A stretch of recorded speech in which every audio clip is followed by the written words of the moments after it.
Identifying exploding head syndrome. An uncommon phenomenon that causes a person, usually female, to suffer from sudden, loud, and unexplainable noises right on the verge of sleep. Noises which are jarring and can sound like the popping of fireworks, gunshots, the bang of slamming doors, and even loud explosions. In some cases, violent screaming or sobbing is heard.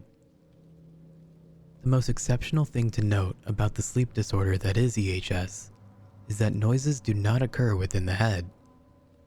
Sounds are out of body and can be heard anywhere up to a block away by both ears.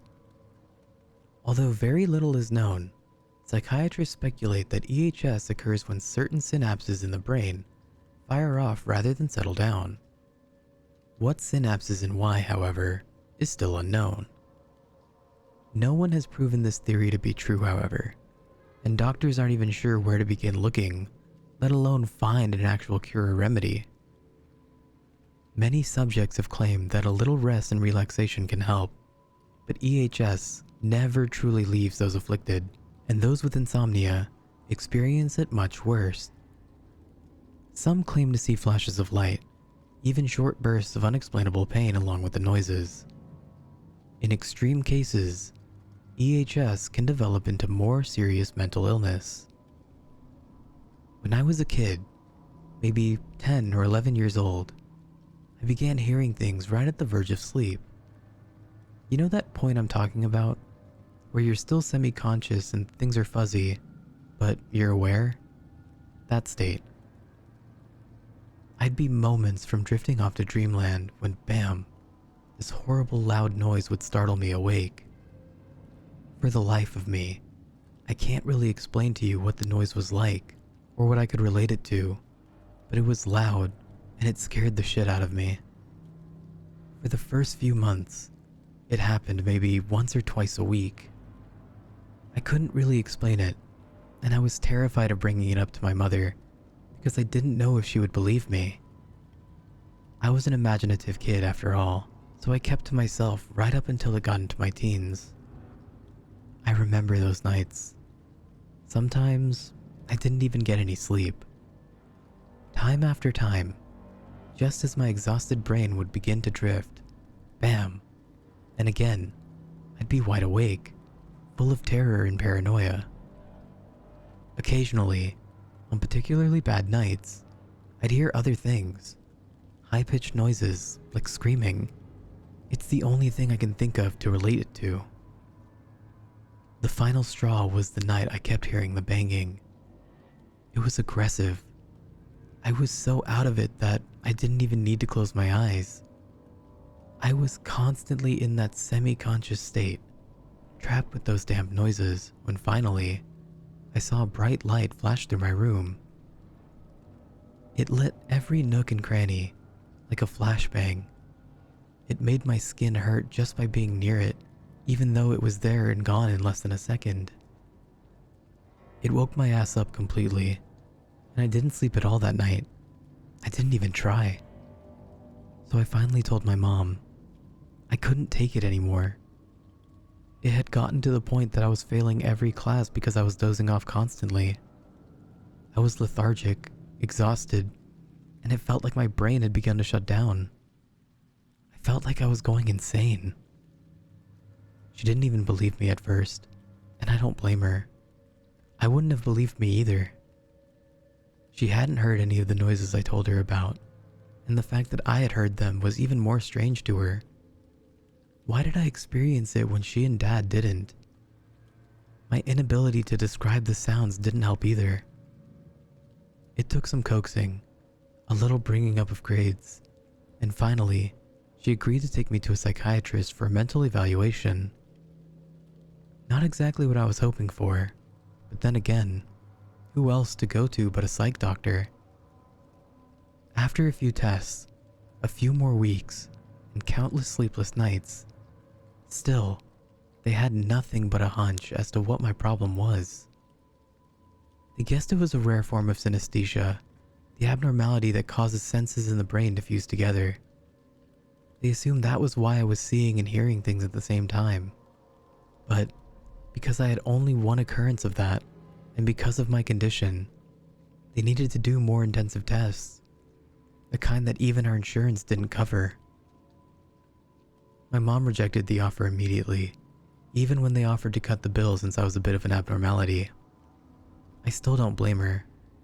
I saw the cost after it had been cut, and it was far more than we could afford.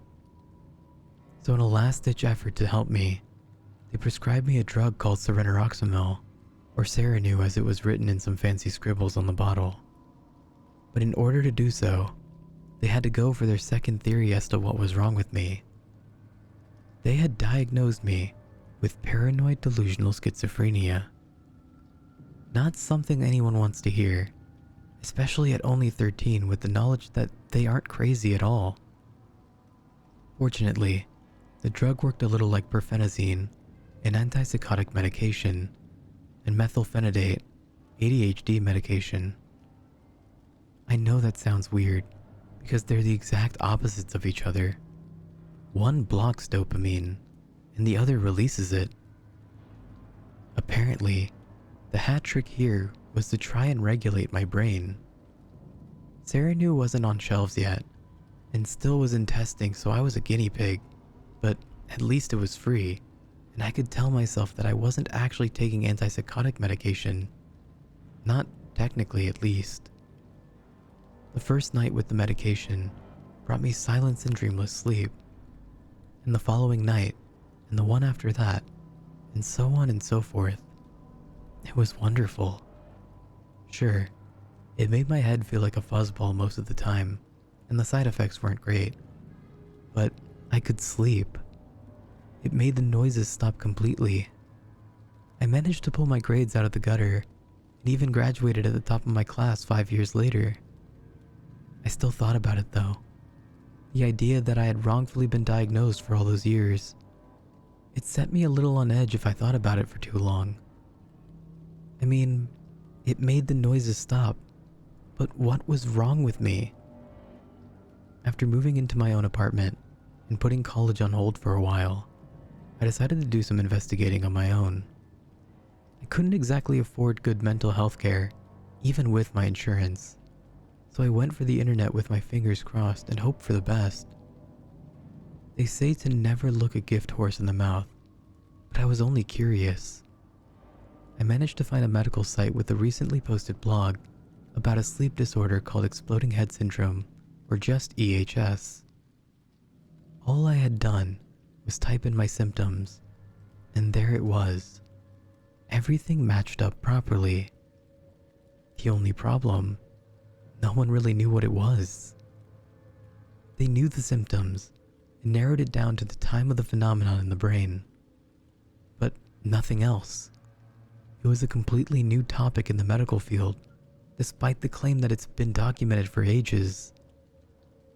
I thought I was back to square one until I happened upon a forum for people with EHS.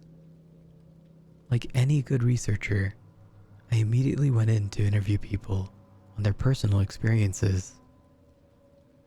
Thankfully, everyone I spoke to was very informative. Many even suggested that I just try simple sleep aids like melatonin. I compared what I could remember of my sleepless nights to their accounts, and with every passing minute, I became more and more convinced that all I had was a simple sleep disorder. Everything matched up too perfectly to suggest otherwise. Just as I was about to get off, a new person joined the chat room. His name was The Watcher, and he introduced himself as such. At first, he seemed a little arrogant, listing off all of his symptoms to me in an almost hoity-toity manner. But after I informed him that I concluded my interviews and had come to a personal decision, he asked me what it was all about. So, I explained to him my situation in the most detail that I felt comfortable with, and he asked me what medication I was on. Now, don't get me wrong, I'm not exactly a private person, but I also know how important it is to not be too open on the internet. This guy, though, I felt like he was looking at me from under a microscope. We were only in a chat room, merely words on a screen, but something just felt off. Despite my better judgment, I told him about Serenu. By this time, the drug had passed all FDA regulations and had been on the public market for almost 3 years, so it was common knowledge. I then asked him why it was important. He dodged the question at first, and instead rattled off things about the drug that I already knew, until finally making a point that it was a very good drug for people with advanced cases of VHS. By this time, I had already made up my mind. I was going to stop Serenu and start taking homeopathic sleep aids instead.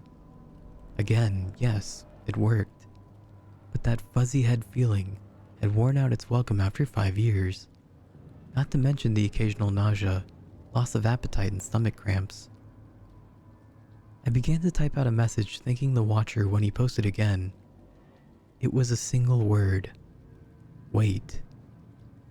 I looked down at my message box to see my half-typed goodbye, still waiting to be sent, and felt a shiver run down my spine. Another message popped up almost immediately after. Don't go yet. Please. This is very important. I instinctively checked my security program and saw nothing. If this dude was hacking, he was doing a fairly good job of it. I stared at his message and gave a moment of consideration before deleting my departing message and simply responding with, "What?" His response was quick and to the point.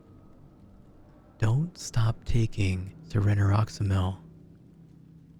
So with a sigh, I asked, "Why?" He responded with, "Because it's the only thing keeping them from finding you." Now, I was fully freaked out, and possibly a tiny bit irritated. Was this guy fucking with me? I didn't really expect trolls to dwell on the medical forums, but I guess they're everywhere. Still, I didn't leave the chat. A golden rule of the internet is to never feed the trolls, but I'll admit, I was curious to see where this was going, so I asked what he meant and who they were. I wish I had never asked. This is what he said to me.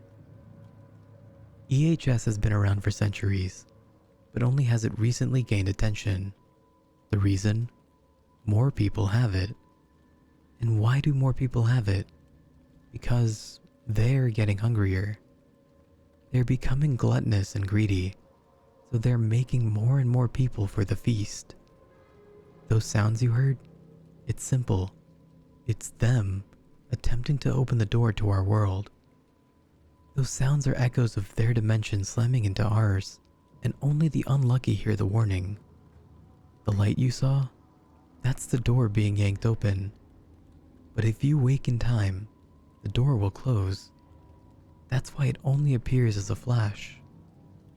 The final warning is pain. You mentioned feeling your skin burn, but that was only a side effect of being so close to the door opening. No, the real pain felt by those with EHS is much worse. It's a rending of flesh from bone. It's their claws digging deep into your skin. But again, if you manage to wake in time, it will stop. Unfortunately, there will be no proof of them ever touching you. Not a single mark on your body, as if it never happened.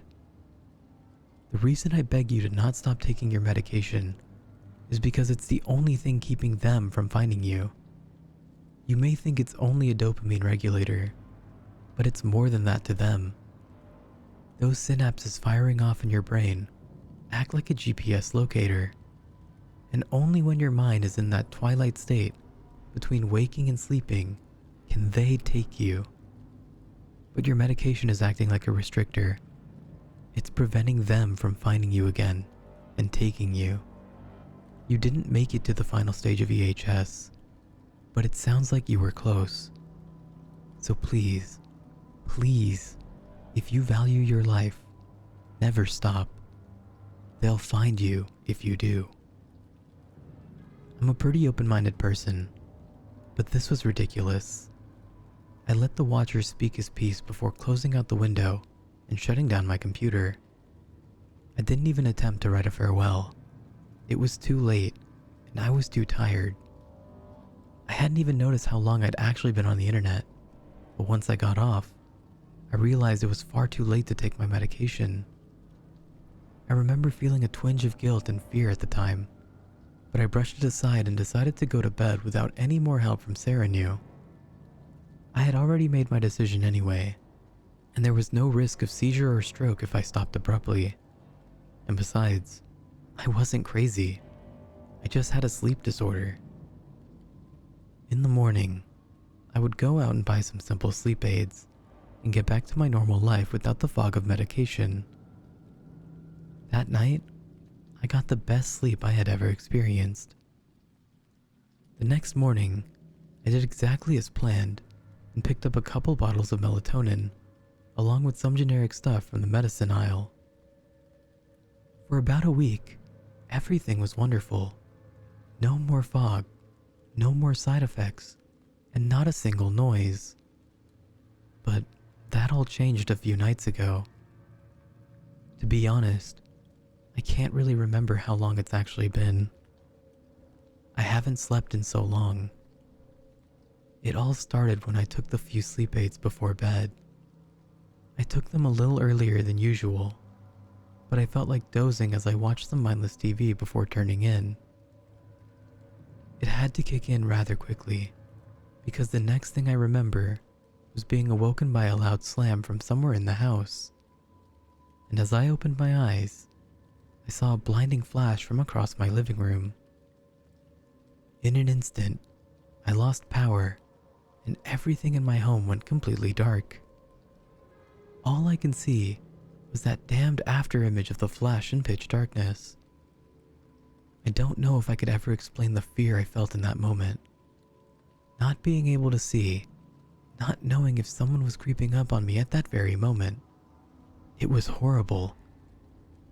I panicked for a brief moment, before talking myself into believing that it was only a power surge. It didn't explain the noise, but I just tried to ignore it. Within a few minutes, the electricity came back on, and I stayed up for a few more hours before the drowsiness became too much and I headed off to bed. I was nearly asleep when it happened again, flash and all, in my dark room. By the time the sun had risen the next morning, it had happened maybe 5 or 6 times, and I hadn't gotten any sleep. It happened again the next night, and the next.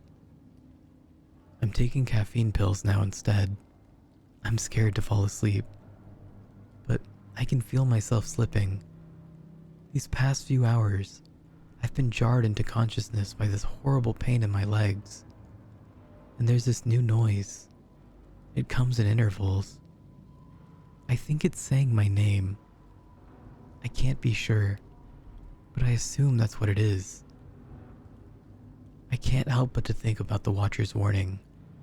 I should have listened. I can't even remember where my Serenu is now, but I've got this feeling that it's too late anyway. They've already found me. Soon, I'll end up stuck in that constant state of semi-consciousness, and then they'll be able to grab me whenever they wish.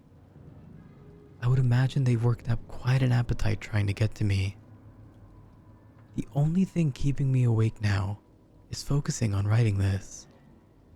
I'm not sure what it's supposed to be. A memoir maybe? A warning? Let's call it a word of advice.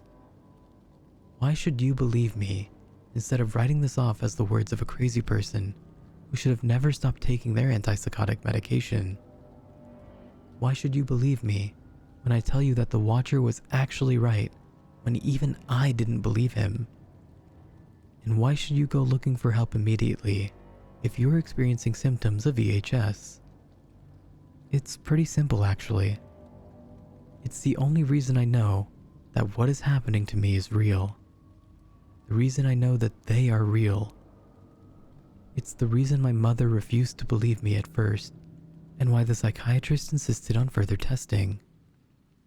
It should be physically impossible for me to experience the symptoms of VHS.